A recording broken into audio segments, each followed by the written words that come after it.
Hey guys, this is going to be a very quick one, or as quick as I can make it. I just have a request. If you are the friend of someone who has special needs or whose children have special needs, please keep checking on them and be specific. It really makes a difference. It really does. If you're living it, you know what it means, but if you're not living it, if your life is easier, it helps. Either way, you might not understand it if your life is easy, but it helps really. Think of the times when you've been really down and low and felt alone. That is what it feels like to be a mother of a child or children with special needs. Like balancing, or rather you feeling the strain every single moment. It's in your head, it's in your heart, that heaviness. Remember that time, and if you're one of those whose life is easy, please check on the people whose lives are not easy, because you will thereby be blessing them abundantly. I actually had a post planned. I was going to post a video of myself playing with the children. Sorry, the music doesn't match with the movement. Blame that on our home camera, security camera. But I loved the moment because even my non-speaking child, she took part, and afterwards she even told me stand up, and then she came and gave me a hug. And that for so many hours of the day was the highlight, and it was the only light. There was no low light, so to say. It was okay, I can try and handle this. In fact, I even told myself, maybe I can handle this. Maybe I'll survive when my teenagers are not here. Maybe on my own I'll be okay. But how will I survive when I need to rest? It was just, there was a time when I thought, okay, God, I will not give up hope. Somehow you will make things happen next year so that the burden is lighter than it is. Somehow you'll work a miracle for us. I know you will.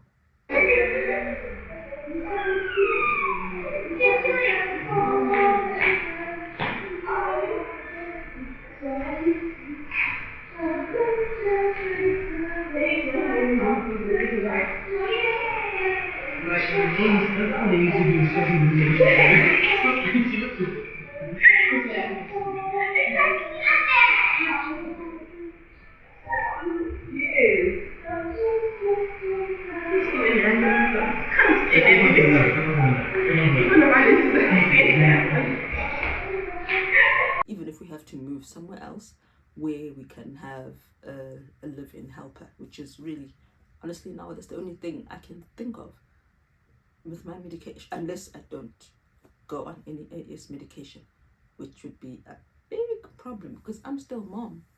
Even if we have a live-in helper, I'm still mom, and I need to be mom, and I'm the teacher. There is no live-in teacher. I am teacher. So that really can't work. I can't dump the medication in order to be more of a mom, because I won't be able to be a mom at all. And anyway, long story short, those are the things that are constantly in my head. How am I surviving now? How will I survive the next hour? And how will I survive the coming years? That is how we all are, whether we are sick or our children have special needs. So it began well, and I was hopeful I was going to have a happy post. And then the afternoon came, and my daughter, who was doing iPad time with her brother, was just crying a lot. Now, she already had a few blow-ups already during the day, where she had wanted things that were impossible. Again, like filling things in a broken container and wanting them only in the broken container, but it was broken. So the toys she was putting in were spilling out. And she only wanted it in the broken and totally unfixable, irreparable container. So that was already how the morning was after our little Father Abraham dance session. And then she cried again for a while because she couldn't make her soft toys sit up on their own. She wanted them not to lean against her wall, her bedroom wall. They needed to all sit up on their own, no support. Again, impossible. And those moments chip away at the peace, obviously. If your child is not happy, you're not happy. And you're in the middle of this war and you're alone. And you're a mom, you're meant to fix it. And then this moment came and she was just crying and crying. No one knew why she was crying. I went into the room, her twin siblings had been in, and I thought, let's turn on the light. It's dark. It is winter now, and it is dark. It was about 2:30, 2:30, 3, no, it was 3 o'clock, and it was dark. So I turned on the light, and I noticed that she had vomited onto her floor. So I was like, guys, how could you both not see this? And I said, oh, it was too dark. So I wiped it up, which hurt my back. And she was still inconsolable and crying and very upset, and nothing would calm it down. And she was wet, her face was wet, nose and everything running. So I said, okay, let's go to my room. Well, she wanted to come out anyway. So I said, okay, let's go to my room. Maybe the change of scenery will help. And then she came into my room and she just plunked herself down, and she wanted to throw herself down. She plunked herself onto her back and she wanted to throw herself down with her head. So I had to stop her and I had to pick her up. And I thought, okay, at least if I put her on the sofa, she'll be calmer on the sofa. And it's soft. I will sit at the edge so that she doesn't roll around. And then she pulled my hair. She was in distress. She was not aiming to cause hurt. She was in distress. She pulled my hair and then she whacked me in the side of my face. And I'm just thinking, my poor, poor child. And I felt so alone. I don't have a husband here. It's not even in the city. I really felt so alone in that moment. I can't calm her down. I don't know what's wrong. She can't tell me what's wrong. She can tell me stand up. But you see, here's the thing. And this is the kind of friend not to be. Sorry, I had to bring this in. But there's someone actually I've stopped being in touch with because she doesn't want to get it. She thinks like ADHD is curable. She thinks like this it will resolve, and this part will resolve, and the dyscalculia will resolve, and I mustn't stress because my children will be fine. That's not what I need. I need someone to be with me, support me, listen. So one thing she used to go on about was, see, she said a word, so why are you stressing? Believe me, telling me cereal is very different to, Mom, my tummy is sore, or Mom, my back is sore, or Mom, I bumped my nose on this and it really hurts. It's very different. My child being able to say raisins today doesn't mean that tomorrow, and it hasn't meant that tomorrow she'll be able to tell me when she's feeling unwell, when she's feeling sad, when she's feeling upset, when she's feeling bored. None of that is being communicated to me in any form or fashion. And as I've said before, maybe like whenever I first began this channel, we did and have tried this sign language. She's still 100% of the time, 99% of the time, signing wrong. And she's signing when she's verbalizing. So it's not like she's actually using sign as a method of communication. She's using it with the little speech she has. So she will say dada, but that's not dada. Dada is up here. Mama is here. Dada is here. Daddy and mommy. So this, so if she wanted to say, I love dad, I wouldn't know who she means when it's in the wrong place completely. So it's little things like that where we can't reach her. Pictures, I've said it before, pictures, she's not interested in looking. Even if you add sensory things to the picture so she touches, she's not interested. And that's the thing. I felt so alone in that moment of despair. So I thought, okay, maybe because she's vomited, she's feeling nauseous. So I asked my son, my 8-year-old, to ask his older sister to bring me one of our anti-nausea tablets. So she brought it and I broke it in half and I gave it to her. But she didn't want it. She was still screaming and angry and she doesn't want anything in her mouth. It's not what she wanted, which was she wanted a specific thing and I didn't have it. What we do on blast me. What we do on weekends is we give them a treat on Sabbaths so that they associate Sabbath with sweetness. So she wanted that, but today is not Sabbath and I don't want to give them sugar every day because sugar is bad. So they're not going to have their treat every day. It's a gelatin-free sweet and she wanted it today and I I told her, I don't have that. So that she didn't have that as a method of calming her down. So she was still angry, and the tablet wasn't gonna cut it as a substitute. So she was spitting that out, and I was trying to rescue it, and I like put it back in her mouth, and eventually she just let it go. And then after a while, she calmed down. I don't know if she was nauseous or if the vomiting was just over. And as it could be nausea. She's on antibiotics. She has an infection on her hand here, so she's okay. She went out into the rain with her teen siblings. Well, they got her into her gumboots because it's raining. She went outside. She got all clothed up and everything. And I went to my phone, and there was a question. I mean, I know it's not that specifically she was saying, "How's your day going, autism wise?" But she asked, "How are the children, and how is your daughter Eliora? How's Eliora doing with her exam preparation?" And I could breathe, and I could answer. This is how the children are. This is how the children began, and then this is now how we are. And I've been assaulted, not on purpose. And I told her, I did write my blog post. Now it's making me want to cry. I told her I've written a blog post about how alone I feel. And then you've just come and asked, how are the children? It matters a lot that you don't forget who your friend is, that they're not just your friend, they're also a mother or a father or whatever they are, that is in their hard times, or that is part of their hard times. So if I am an AS person, you could ask, how are your bones right now? Or, how's the pain working? How is the pain right now? How's the swelling? Do you feel like your pain tablets are kind of, keeping the pain at bay? Or is it another one of those bad days where not even your painkillers are making a difference? It's that. Don't forget who we are. Because sometimes you are the only human who has acknowledged that huge part of who we are in that day. And so I am so thankful that that question came.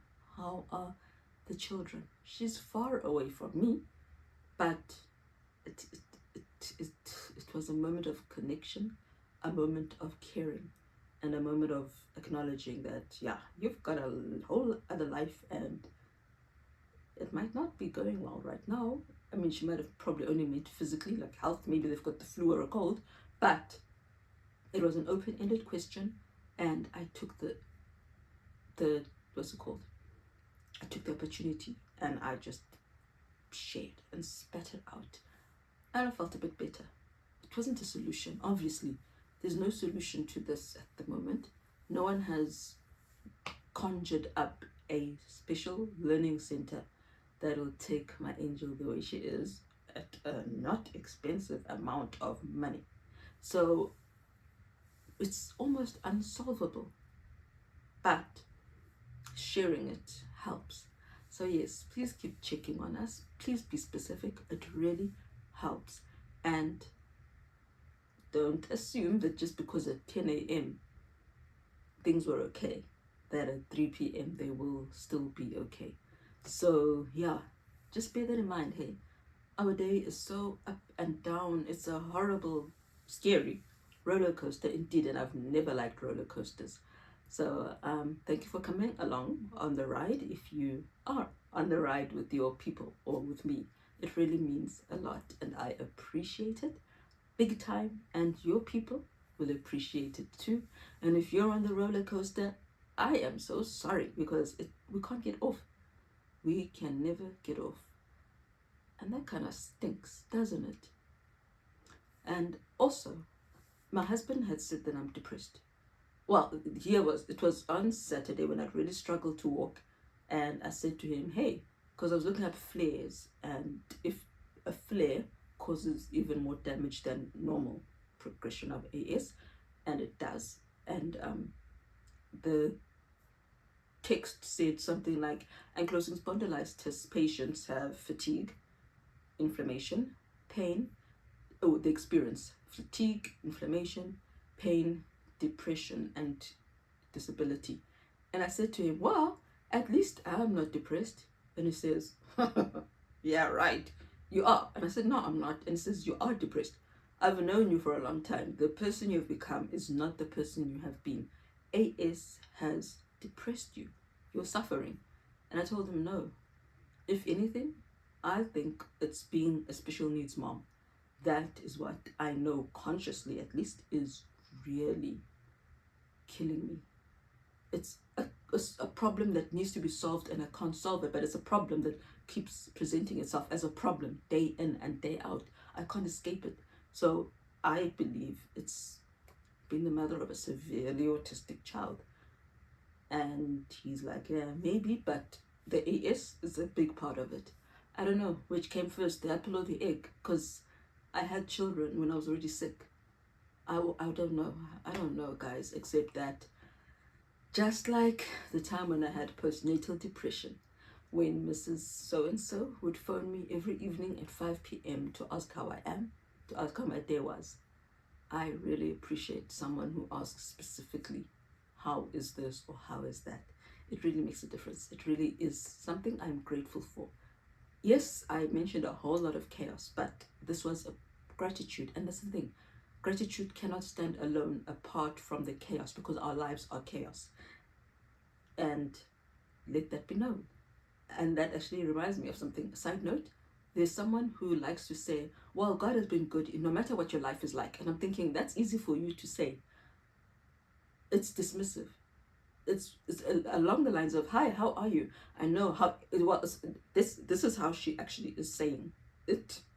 Hi, how are you? Even though I'm sure your day was bad, at least God is good. Isn't that lovely? That is what she's actually saying.